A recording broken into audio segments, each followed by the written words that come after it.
extraordinaire. Fally, je crois qu'on va changer de sujet. Vous avez sans doute compris, justement, vous avez sans doute compris, vous êtes dans votre émission Rien à cacher, une émission de débat politique qui vous parvient en direct sur la 90.7 et en différé sur Évasion TV. Nous avons comme invité dans ce dernier numéro de la semaine Dr Ousmane Kaba Mfadigui.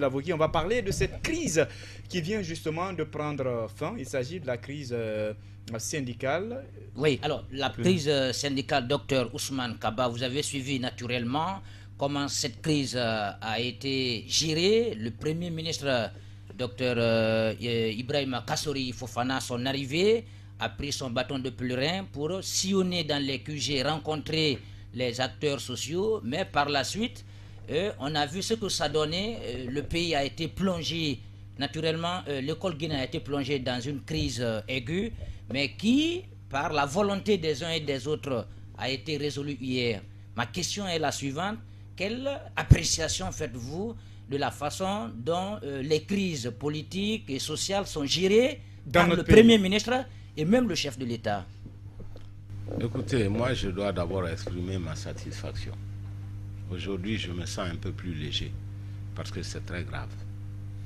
En tant que parent d'élève, en tant qu'enseignant, en tant que professionnel du secteur de l'éducation et surtout en tant qu'économiste, je sais que lorsque un pays veut avoir un futur, ce pays commence par éduquer sa jeunesse.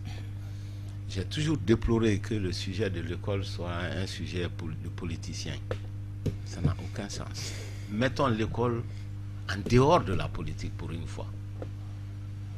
Il est inacceptable qu'un pays passe plusieurs mois et qu'on frôle même l'année blanche, alors qu'il n'y a aucune condition objective de détruire l'école guinéenne. C'est pour ça que je suis content ce matin qu'il y ait finalement un accord entre le syndicat et les élèves. Et le gouvernement. Oui, mais pour que nos élèves quand vous parcourez cet accord, est-ce qu'il n'y a pas dans cet accord des zones d'ombre? Fally, on va le laisser arriver au bout de ces idées, d'accord. Merci. Pour que les élèves retournent en classe.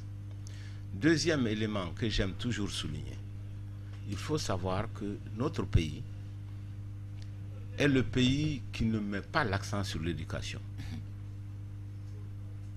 En tant qu'économiste, je sais que nous consacrons 13% seulement de notre budget à l'éducation, tous cycles confondus, primaire, secondaire, professionnel et supérieur, 13%.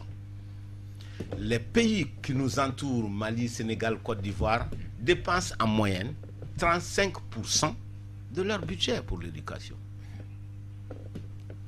C'est-à-dire que ces pays dépensent 3 fois plus que la Guinée.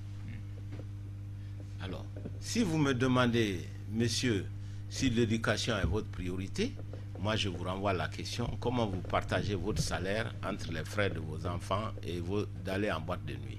Si vous passez tout le temps à aller en boîte de nuit, je conclus que malgré vos déclarations, c'est la boîte de nuit qui est votre priorité. Donc la Guinée... En clair. Oui, la Guinée ne met pas l'éducation en priorité. Alors, déjà. Ensuite, à cause de cela, partiellement, le niveau de l'éducation en Guinée est un peu plus bas que dans les autres pays. Et s'il y a crise et que les enfants ne vont pas à l'école, ça réduit la qualité de l'enseignement. Et si en plus on dit non, on va mettre des contractuels à la place des titulaires, le niveau va encore baisser. C'est-à-dire qu'on part du mal au pire. Voilà, c'est la raison pour laquelle moi j'ai toujours donné mon avis sur ces choses-là et j'ai toujours exhorté le gouvernement à rentrer en dialogue avec le SLEC. Alors, ce qui s'est passé, c'est qu'au départ, il n'y a pas eu de dialogue. Donc on a terminé par ce à quoi on devait commencer. Oui, c'est-à-dire que dans un pays, il y a ceux qui gouvernent et ceux qui sont gouvernés. Lorsqu'il n'y a pas de dialogue, c'est toujours la faute de ceux qui gouvernent. Voilà. Parce que c'est à eux de tendre la main aux enseignants et de dire voilà ce que nous pouvons, voilà ce que nous ne pouvons pas. Et du reste, ça s'est terminé par ça. Voilà, entre-temps, on a perdu beaucoup de temps. Mais aujourd'hui, ce n'est vraiment pas le jour des critiques, c'est un jour de réjouissance. Docteur Ousmane Kaba. Moi j'aimerais juste, Lamine, excuse-moi, j'aimerais juste demander à docteur, en tant qu'économiste, on a vu le syndicat des enseignants. L'année dernière, on a demandé 40%, ils ont obtenu, et puis après cette année, ils sont revenus à la charge pour demander 8 millions.